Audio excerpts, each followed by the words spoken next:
ఈ కొండల లోయలోనే శ్రీ వీరబ్రహ్మంగారి పాదముద్ర, ఆయన గుర్రం పంచకళ్యాణి వనిపెంట మైదుకూరుకి వెళ్లే దారిలో కొండల మధ్యలో ఈ పరమ పవిత్ర ప్రదేశాన్ని.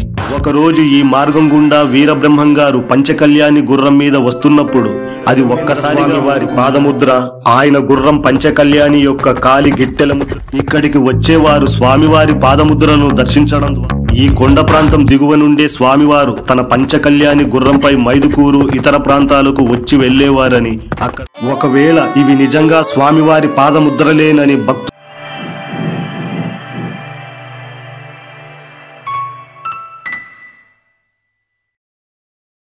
జై వీరబ్రహ్మేంద్ర స్వామి.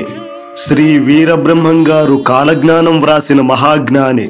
400 సంవత్సరాల క్రితమే కులమతాలకు అతీతంగా జనాలను చైతన్యవంతం చేసిన అవతారమూర్తి. ఇదే ఆయన తిరుగాడిన పరమ పవిత్రమైన ప్రదేశం, కడప జిల్లాలోని కందిమల్లాయపల్లె గ్రామం. దీనినే బ్రహ్మంగారి మఠం అని కూడా అంటారు. ఇక్కడే స్వామివారు సజీవ సమాధి చెందారు. ఈ ఊరికి చుట్టుప్రక్కల ఎక్కడ చూసినా కొండలు గుట్టలే. ఈ కొండల లోయలోనే శ్రీ వీరబ్రహ్మంగారి పాదముద్ర, ఆయన గుర్రం పంచకళ్యాణి యొక్క గిట్టెల ముద్రలు ఉన్నాయి.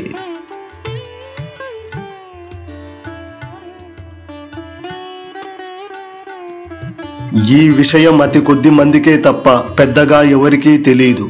శ్రీ వీరబ్రహ్మేంద్ర స్వామి వారు సజీవ సమాధి చెందిన మఠం నుండి 9 కిలోమీటర్ల దూరంలో వీరబ్రహ్మంగారి మఠం నుండి వనిపెంట మైదుకూరుకి వెళ్లే దారిలో కొండల మధ్యలో ఈ పరమ పవిత్ర ప్రదేశాన్ని మీరు చూడొచ్చు.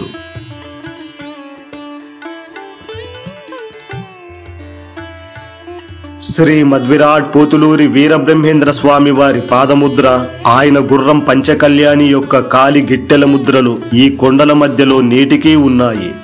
ఒకప్పుడు అవి పూర్తిగా స్పష్టంగా కనిపించేవి. కానీ ఆ కొండల మధ్య రహదారి ఏర్పాటు చేసే సమయంలో ఆ కొండలను పేల్చినప్పుడు తగు జాగ్రత్తలు తీసుకోకపోవడం వల్ల ఆ దివ్య చిహ్నాలు దెబ్బతిని ఇప్పుడు కొంత మాత్రమే కనిపిస్తున్నాయి. అయినప్పటికీ అవి స్వామివారి మహిమను ప్రతిబింబిస్తూ ఈ ప్రాంతాన్ని భవిష్యత్తులో పవిత్ర క్షేత్రంగా నిలబెట్టబోతున్నాయి.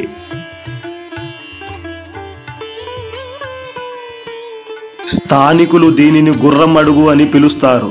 చుట్టూ విస్తరించిన పచ్చదనం, ప్రకృతి అందాలు భక్తుల హృదయాన్ని అపూర్వమైన అనుభూతి కలిగిస్తాయి. ఇక్కడికి వచ్చేవారు స్వామివారి పాదముద్రలను దర్శించడం ద్వారా భక్తితో పాటు ప్రకృతిని ఆస్వాదించే అదృష్టం పొందుతారు.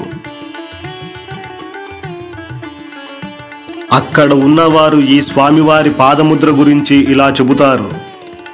ప్రస్తుతం మీరు చూస్తున్న ఈ రోడ్డు మార్గం పూర్వం లేదని, ఈ కొండ ప్రాంతం దిగువ నుండే స్వామివారు తన పంచకళ్యాణి గుర్రంపై మైదుకూరు ఇతర ప్రాంతాలకు వచ్చి వెళ్లేవారని అక్కడ ఉన్న గ్రామస్తులు తెలుపుతున్నారు. ఒకరోజు ఈ మార్గం గుండా వీరబ్రహ్మంగారు పంచకళ్యాణి గుర్రం మీద వస్తున్నప్పుడు అది ఒక్కసారిగా ముందుకు వెళ్లకుండా ఆగిపోయిందని, అప్పుడు స్వామివారు ఇక్కడ తమ పవిత్ర పాదాలను మోపారని అక్కడున్న ప్రజలు చెబుతుంటారు. కానీ విచారకరమైన విషయం ఏమిటంటే, ఇలాంటి అద్భుతమైన చారిత్రక ఆధ్యాత్మిక గుర్తులను ఇప్పటి వరకు ఎవరూ పట్టించుకోవడం లేదు. మఠం నిర్వాహకులు, పరిపాలనాధికారులు కూడా ఈ ప్రాంతం ప్రాధాన్యతను మరిచి నిర్లక్ష్యం చేస్తున్నారు. ప్రార్థనలు చేసే భక్తులు అనేక మంది ఉన్నా వాటిని సంరక్షించాల్సిన బాధ్యతను ఎవరూ సీరియస్గా తీసుకోవడం లేదు. ఒకవేళ ఇవి నిజంగా స్వామివారి పాదముద్రలేనని భక్తులు చెబుతున్నట్టు మహత్యం కలవేనని నిర్ధారణ అయితే, స్వామివారి సజీవ సమాధి దర్శనానికి వచ్చే భక్తులకు అక్కడ దర్శనీయ ప్రదేశాల జాబితాలో శ్రీ వీరబ్రహ్మేంద్ర స్వామి వారి పాదముద్ర గురించి కూడా స్పష్టంగా సూచించాలి. ఇంకా దాని గురించి వివరాలు స్థానికులు, గ్రామ ప్రజల వద్ద ఉంటే వాటిని సేకరించి భక్తులకు పరిచయం చేస్తే స్వామివారి మహిమ మరింత వెలుగులోకి వస్తుంది. ఈ పవిత్రమైన గుర్తులు మన భవిష్యత్ తరాలకు కూడా తెలియాలంటే వాటిని పరిరక్షించడం అత్యవసరం. స్వామివారి మహిమను ప్రపంచానికి పరిచయం చేయాలంటే ఇలాంటి ప్రదేశాలను పదిలపరచడం మనందరి కర్తవ్యం. ఇక్కడ తగిన ఏర్పాట్లు చేస్తే ఇది కేవలం దర్శన స్థలమే కాకుండా భక్తి, ప్రకృతి రెండింటినీ కలిపిన అద్భుత యాత్రా క్షేత్రంగా నిలుస్తుంది. సర్వం శ్రీ వీరబ్రహ్మేంద్ర దివ్య చరణార విందార్పణమస్తు. హరి ఓం.